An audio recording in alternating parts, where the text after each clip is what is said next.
There are six phases in marriage that I know. The first phase is the dream phase. Just got married. Hey, butterflies in your tummy. You're having your dream bedroom. How you wake up in the morning, breakfast in bed. How he's gonna kiss you, sing for you after a beautiful sexual satisfaction. You have all those butterflies. You're dreaming of it, and everything is just going in your mind. Then you enter the marriage. That's the first few months of marriage. You're still, oh baby, I'll miss you today. Baby, call me 10 times today. Baby, please don't forget to say I love you. Baby, don't forget to pick up. Oh, oh baby, oh baby. Yeah, on it. Now the second phase come. The second phase is the discovering phase. After the butterflies. Now, what's the discovering phase? This is where you see the person for who he or she is. The mask has fallen off. The butterflies have calmed down. If you like swallow, swallow have suppressed it. If you like rice, rice have suppressed it. If you like to drink, drink have suppressed it. Now, this is this person. Responsibility has come in. Maybe you just got pregnant. And now we're beginning to talk about a third party in the marriage or somebody's coming in. The care has shifted. The vein has fallen. You sleep beside one person eventually every day of your life. If he's dirty or she's dirty, it is not that you will see them. He or she doesn't flush the toilet after you. It's not you will see. That's discovering parts. Those things you didn't see in relationship, it's not you'll be seeing them. You see that, hey, those things that you used to hear people say in marriages, it has come. He doesn't give me a goodbye kiss. She doesn't wish me well to have a good day. She's vomiting. She's talking about doctor's appointment. She's talking about how she's adding weight because she's pregnant. She's talking about how she has sleepless nights. No, she doesn't even care about what happens to my day. This is not the woman I married. No, no, no, no, no, no, no, no. How do I do this? And this is not the man I married. My body is changing. I am waking up late. He's not there to assist me in the morning. He still wants me to wake up early to make his breakfast, not minding the fact that I am in discomfort because I am pregnant. Discovery. He doesn't care, wants to know what happens at antenatals. Do I go to antenatals? Am I adding weight?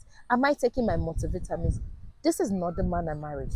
When we were cutting, every day when he calls, he's going to ask me, did you take your charger to work today? What are you doing today? Now tell me your itinerary for today. How did you do this? Are you at work? Are you at your business place? He doesn't want that anymore. He wants me to care even when I'm pregnant. You have discovered. How do you pass that phase? If you're able to pass this one. The third one is the disappointment phase, where arguments last for days. Do you know a lot of marriage break up in this third phase? Yes. You are expecting so much. You are expecting so much. Maybe at this time now, as a single babe or as a married person, you're no longer single. You're not looking up to, maybe you're working. People who have been married before in your office, people in church. You're no longer in the single sisters department in church. You have not joined the married women. You hear what they say their husband does. You are not disappointed in your own. Then you've started antenatal. You've gone far a bit now. You started antenatal. When you just started, he would dropping you, picking you up from the hospital, even following you for doctor's appointment. This time around, Allah is busy. Be like, babe, please, can you follow me for antenatal? No, I can't. I can't. You drop me off. Car key drive.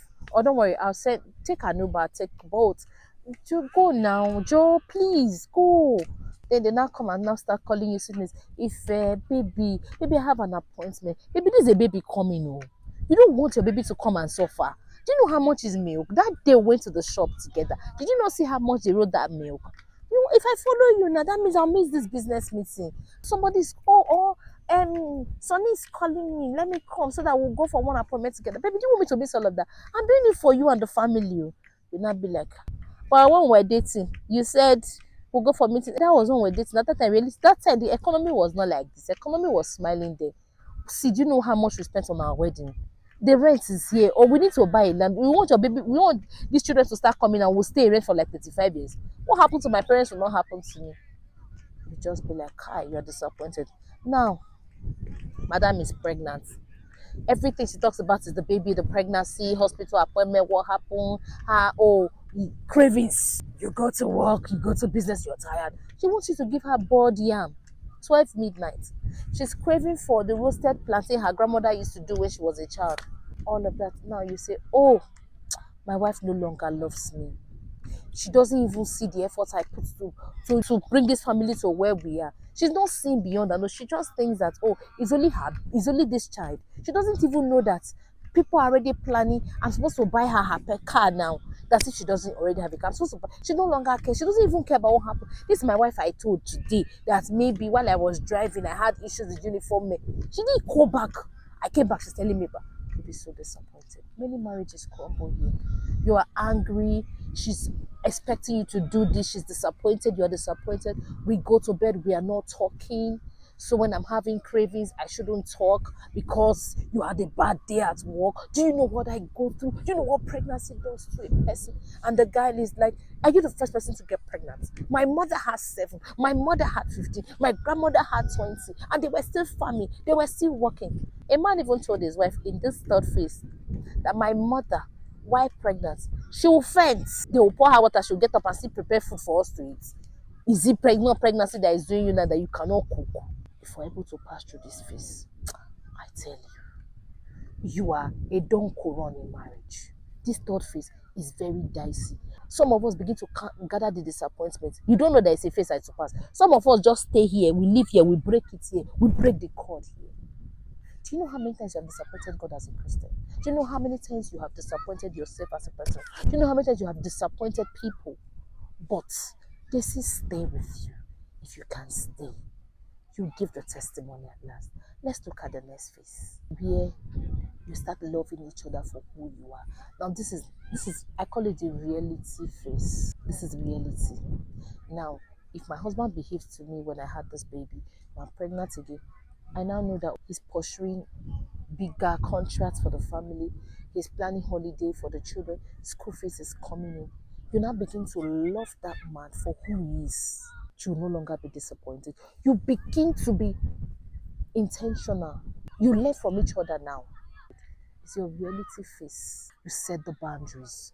Now you cannot come together and say, as a family, as a couple, we don't want to do this. You don't set the family rules. By the grace of God, you should have children or a child by now.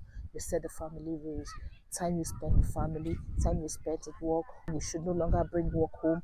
Once it's 10 p.m., nothing about work or business should be discussed. You have to now become intentional. You now begin to learn the real person you're married to. You're no longer a babe in marriage now. It is the biggest hurdle in marriage. You have overcome it. You see yourself as a Christian. You begin to commit your spouse into God's hands. You begin to set the love table. Now, in your phase 3, it was like a shattered dream. You begin to build the future, no longer dream. I call it the reality stage. You now begin to know this person's boundaries, what he or she loves. He doesn't like me going to see friends. He doesn't like my friends around me. She doesn't do the shit. She doesn't, he doesn't. The do's and the don'ts. These haves and the don't haves. Now, when you pass the stage, you have carried first now. Let's look at the next phase, the 5th phase, the deep love part. I love you, I love you, I love you when we got married. This 5th phase is where you now know if you love this person. You've passed the disappointment stage. You've passed the reality stage. This is where the real love comes. Phase 5, the 5th phase. You're no longer comparing. You're no longer knowing the do's and don'ts. You already know these things. If it's a school, I will say higher institution for those doing 4 years because you're already in 300 level. Let's assume you're studying maybe accounting or economy. Now, they're not giving you project supervisor. Yes, because you cannot do things on your own. You no longer be needing Oga to run this thing for you. You have now stop comparing and contrasting and saying Mr. A did this, Mr. B, Mrs. A. You now begin to love this reality of your spouse intentionally. You begin to know when she raises this tone, this is what it means. I don't want issues. I stay off that. You see yourself loving your reality, not your dream. You see yourself avoiding a lot of stuffs that before now you used to carry very high. Just see yourself, Please, even when you see yourself now becoming an advisor, an advocate for people who just got married, you still now see yourself as a mother. You begin to teach the new moms how to navigate marriage and children. You see yourself learning how to love your spouse above your children. You're no longer comparing. Now, if your marriage will blossom, this fifth phase, you don't need to do a lot of work because you have worked two, three, four, five. I should say you're near perfection. Yes, you're near perfection because you begin to see the blessing in your spouse, not a curse. In phase three, you're like, did I do wrong by marrying this person? I'm disappointed. Now, in phase five, you begin to see, I blessed the day I found this person.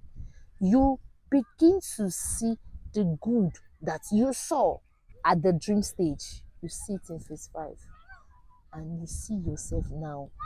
It will no longer be, I am planning holiday. It will no longer be, I am buying diaper.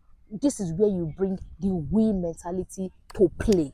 We are doing this, we are doing that, we are intentional, we are doing this, the children's fees, you see yourself. Be intentional about your spouse, not just the children. You know how to now demarcate or divide, or bring one up and raise one down, or bring one down and raise one up. Now, who should you bring up? Your spouse. Put your children together in the same level. Learn to balance it like it's like a pendulum. And you will love yourself. And you will see yourself blossom. And you will see your marriage blossom. And you'll be like, I thank God I met this person. Let's look at the next phase. The sixth phase of marriage. Now, your marriage becomes an auto drive. You no longer struggle to do things. You have at least feelings to reality. Your marriage begins to drive itself. It will just be going, blossoming, blossoming. You just begin to see different growths. Your children are growing, everything, business is working out, every decision is happening. You have built something that the ordinary eyes cannot understand. Your marriage is moving without even noticing it because there was a foundation that was built upon. Now, with these six phases, if you're about to get married, you're already in a marriage. If you're about to get married, please take these six phases of marriage, important, work on them, digest them, improve on them, and you'll see how you get to the sixth phase without even noticing it. If you're already married, check the phase where you are in and trying so hard to bind everything together to get to the next phase. Now, if you're already in a stage, in the third stage where you feel disappointed, please push forward. It can be done. If I can't do it, you can do it. If we all can do it, we're going to have a better marriage, and a better marriage will give a better hope, better home, better children, a better society that will make everyone happy. You're going to see your children. Hey, that one, it used to sweet me. You see your children learn from you unknowingly. My daughter went to school, and not even my daughter, my own daughter went to school, and her classmate was telling her how the father used to beat the mother. When I went to pick her up from school, she was devastated, she was down. I looked at her and I said, Mama, what's happening? She said, Mommy, a classmate of mine was crying in school today. When we tried to find out what was wrong with her, they are twin, a boy and a girl. She told me her father used to beat her mother. And I've never seen daddy hit you. Is it because both of you are perfect? I just want to know because I feel for her. And I told her we are not perfect. We work on ourselves. It's not as if daddy and I, we don't have issues. We do. I asked that question. Your tongue, how many times have you beat your tongue while trying to chew? She said several times. We always have. But intentionally we work on it without you guys even noticing it because we let love lead us. Do you know the next day I went to school, I saw the teacher and I told the teacher, I said, this is what's happening. Please, can we work on this together? We called the child. I met with the parents, the mother of the child, and I spoke to her and we saw how we could work it out. But when we found out that there was domestic violence involved, there was nothing we could really do because at that point in time, the mom already had a second wife. She had to leave. Today, although I wasn't happy when it broke about, I would always say that when it gets to the stage where your life is being threatened, where an attempt has been made on your life several times, you have to look for another option. But if you can work on the stage 1 to stage 3 intentionally, I tell you it won't get there. Until next time, follow, share for more. It is keeping the spark with Judith Kingsley. I love you. Yeah.